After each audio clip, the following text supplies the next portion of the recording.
Buonasera a tutti, come state? Spero bene. Il codice JavaScript di oggi calcolerà la costante numerica e, detta anche numero di Eulero, usando la formula 1 più 1 fratto n tutto elevato a n, dove n è il numero fornito dall'utente.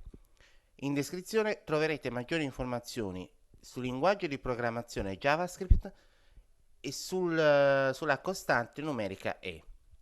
Bene, ora diamo un'occhiata a questo nuovo codice.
Se avete trovato questo video utile oppure interessante, fatemelo sapere con un commento, condividetelo, iscrivetevi al mio canale. Mi potete trovare su Twitter, su Instagram, su Telegram e su Solo Learn. Trovate tutto nelle info. Per il momento è tutto, ci vediamo al prossimo video.